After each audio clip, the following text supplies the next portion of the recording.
Welcome to iDream media. So ఈరోజు మనం మాదాపూర్లో ఉన్న ప్రముఖ యోగా గురు అరుణాదేవి గారి యోగాశ్రమంలో ఉన్నాము. ఇక్కడ అనేక రకాల మెడిసినల్ ప్లాంట్స్ ఉన్నాయి. మరి ఏ మెడిసినల్ ప్లాంట్స్ మనకి ఎటువంటి అనారోగ్య సమస్యలను తగ్గిస్తాయి, ఎలా నొప్పులు తగ్గట్లేదు. అవును సో ఆ నొప్పులకి పారిజాతం చాలా బాగా ఉపయోగపడుతుంది. ఏం లేదు, పారిజాతం చెట్లు ఇట్లాంటి మరీ లేతవి కాదు, మరీ ముదురు ఆకు కాకుండా ఇట్లాంటి ఆకు ఒకటి, 2 ఆకులు, ఈ సైజ్ అయితే 2 ఆకులు చాలు. చిన్న సైజు బాగా చిన్నగా ఉన్నాయి, ఈ సైజ్ అయితే 3 ఆకులు. ఇది కడిగేసుకుని జస్ట్ ఇలా ఇలా ముక్కలు కింద చేసి, ఈ ముక్కలు ఒక కప్పు నీళ్ళల్లో వేసేసి ఒక 2-3 నిమిషాలు మరగాలి. 3 నిమిషాలు మరిగిన తర్వాత ఆ మూత పెట్టేసి 1 నిమిషం అలా వదిలేసి వడపోసుకొని ప్రొద్దున్నే పరగడుపున ఖాళీ కడుపుతో కనుక పొద్దున్నే, అది ఏం కలపకూడదు, అందులో హనీ, వేరే నిమ్మకాయ అలాంటివి కలపకూడదు. ఓన్లీ వాటర్, టీ లాగా, జస్ట్ మనం హెర్బల్ టీ అన్నమాట. ఇది టీ లాగా కనుక తీసుకుంటే పెయిన్స్ చాలా బాగా తగ్గుతాయి. అలాగే చాలా మందికి మోకాళ్ళ నొప్పులు ఉంటాయి. మోకాళ్ళ నొప్పులు ఉన్న వాళ్ళకి కూడా ఇది చాలా బాగా పనిచేస్తుంది. అలాగే నడుము నొప్పి ఉన్న వాళ్ళకి, నెక్ పెయిన్, బాడీలో ఏ పెయిన్ ఉన్నా సరే ఈ టీ బాగా పనిచేస్తుంది. ఇది ఎక్కువ ఉందనుకోండి 2 సార్లు తాగండి. అంటే ప్రొద్దున తాగొచ్చు, సాయంకాలం తాగొచ్చు. ఎక్కువ ఉన్నప్పుడు, మామూలుగా అయితే ఒక్కసారి తాగండి. ఈ ఫీవర్స్ వచ్చినప్పుడు పర్టికులర్గా మనకి జాయింట్ పెయిన్స్తో స్టార్ట్ అవుతుంది ఫీవర్. వైరల్ ఫీవరు ఒక్కొక్కరికి ఒక్కొక్కలాగా ఉంటుంది. ఒక్కొక్కరు హెడ్ ఏక్తో, ఒక్కొక్కరికేమో ఈ చిన్న చిన్న జాయింట్స్ కూడా చాలా నొప్పిగా ఉంటుంది. ఈ ఫీవర్ కన్నా కూడా ఈ నొప్పులు భరించలేము.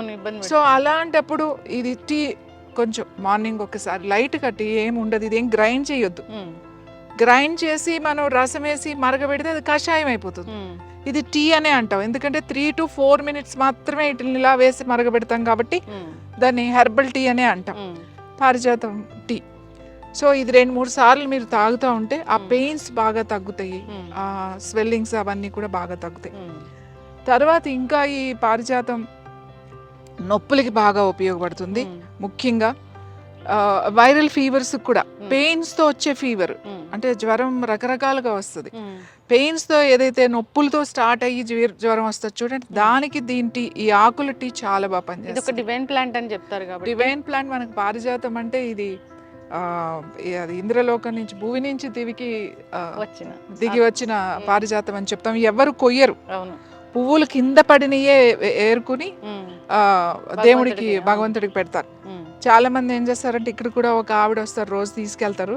సాయంకాలం అటు ఏదన్నా ఒక చిన్న పేపర్ టవల్ వేసేస్తారు. పొద్దున్న వస్తారు ఆవిడ, దాని మీద పువ్వులన్నీ రాలిపోయి ఉంటాయి కదా, అంటే కింద పడిని ఆవిడకి ఇది మాట. అందుకని ఆ క్లాత్ లో తీసుకుని ఆవిడ పూజకి పెడతారు ఈ పువ్వులు. ఒక్కొక్కళ్ళు ఒక్కొక్కలాగా. పువ్వులు కూడా చాలా చాలా మంచిది. ఈ ఫ్లవర్స్ కూడా టీ తాగొచ్చు. ఈ ఫ్లవర్స్ ఏవైతే ఉన్నాయో జస్ట్ ఒక 5 చిన్నవి, ఒక 4-5 చూడడానికి చాలా అందంగా ఉంటాయి, కానీ మన చేతిలోనే వాడిపోతాయి. చూడండి, మీ చేతిలోనే దాని ఇది పోయింది, ఎందుకంటే మన హీట్ కి చాలా డెలికేట్ ఈ ఫ్లవర్, చాలా డెలికేట్. చూడండి అప్పుడే ఎట్లా అయిపోయింది. సో ఈ ఒక 4-5 ఫ్లవర్స్ చాలు. నిద్ర పట్టట్లేదు, ఎవరికైతే నిద్ర పట్టట్లేదు మాకు అని అనుకున్నప్పుడు సాయంకాలం, అంటే చీకటి పడిన తర్వాత, డిన్నర్ చేసిన తర్వాత, ఎప్పుడో మెల్లగా ఒక గంట తర్వాత ఒక 5-6 పువ్వులు తీసుకుని ఒక గ్లాస్ నీళ్లు పోసి ఒక 3 to 4 minutes మరగబెట్టండి. తర్వాత స్టవ్ ఆఫ్ చేసేసి దాని మీద ఒక ప్లేట్ పెట్టేసేయండి. పెట్టేసి 1 నిమిషం అలా వదలండి. కొద్దిగా వామ్ ఉండాలి, మరి చల్లగా అయిన తర్వాత తాగకూడదు.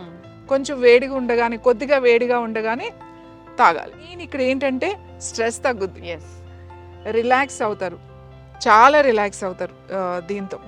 ఇది పెయిన్స్ బాగా తగ్గిస్తుంది, పెయిన్స్తో వచ్చే ఫీవర్ని తగ్గిస్తుంది.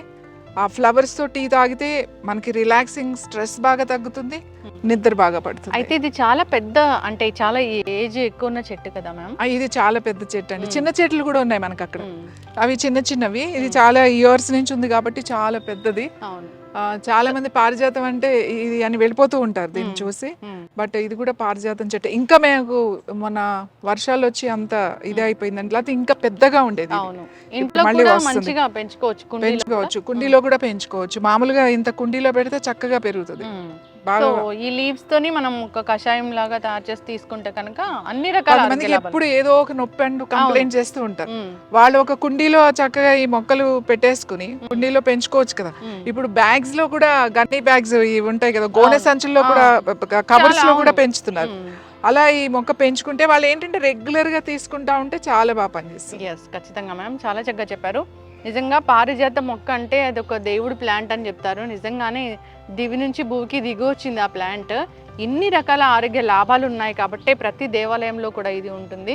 సో మన పెద్దలు ఏదైనా చెప్పారు ఈ మొక్కను పూజించాలి అంటే దాని వెనక సైంటిఫిక్ రీజన్ ఖచ్చితంగా ఉంటుంది. మీరు దాని గురించి చాలా చక్కగా చెప్పారు. అందరూ కూడా ఇలాంటి ప్లాంట్స్ని పెంచుకోవాలని కోరుకున్నాము. సో ఈ ఫ్లవర్స్ అయితే ఇది సీజన్ కాబట్టి ఈ సీజన్లోనే వస్తాయి అంటే కదా? వర్షాకాలం చాలా బాగా వస్తాయి, సమ్మర్ లో కూడా వస్తాయి. వర్షాకాలం అన్ని రోజులు బాగా వస్తాయి, సమ్మర్ కూడా వస్తాయి, అన్ని సీజన్ లోనూ ఉంటాయి. Yes. ఇప్పుడు ఎక్కువ ఉంటాయి. ఇంపార్టెంట్ అయిన విషయం ఏంటంటే ఇది ఆడవాళ్ళకి చాలా బాగా పనిచేస్తుంది. ఓకే. అంటే లేడీస్ కి చాలా మందికి స్ట్రెస్ తో థైరాయిడ్ వస్తుంది.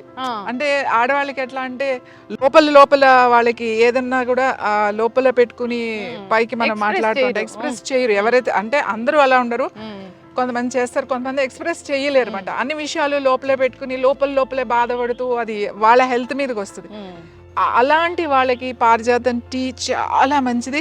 అలాగే ఈ పారిజాతం చెట్టు కింద కూర్చుని ఊరికి అలా కళ్ళు మూసుకొని కూర్చుని కాసేపు ఒక 5 నిమిషాల నుంచి 10 నిమిషాలు, చాలా ఎక్కువసేపు అక్కర్లేదు, అలా కూర్చుని ప్రశాంతంగా అలా కూర్చుంటే చాలా రిలాక్స్ అవుతుంది, స్ట్రెస్ బాగా తగ్గుతుంది, మీ థైరాయిడ్ గ్లాండ్ మీద ఎక్కువ ప్రెషర్ పడకుండా రిలాక్స్ అవ్వచ్చు. ఇది ఇంట్లో ఉంటే చాలా మంచిది. ఎక్కడైనా మనకి ఇలా ఉన్నప్పుడు సాధారణంగా మనకు ఇదివరకు అయితే ఈ చెట్లు గుళ్ళో ఉండే ఎక్కువ, అలాగే ఇంట్లో పెంచుకునేవాళ్ళు ఇవన్నీ. సో కూర్చుంటే కూడా దీని మీద గాలి కూడా మనకు ఆ చెట్టు మీద కింద కూర్చుంటే కూడా మనకు ఆ రిజల్ట్ వస్తుంది. ఖచ్చితంగా మ్యామ్, చాలా చక్కగా చెప్పారు. సో మెడిసినల్ ప్రాపర్టీస్ అవి మనకి ఎలా ఉపయోగపడతాయి, ఏ అనారోగ్య సమస్యలను తగ్గిస్తాయని చక్కటి ఇన్ఫర్మేషన్ మ్యామ్. ధన్యవాదాలు.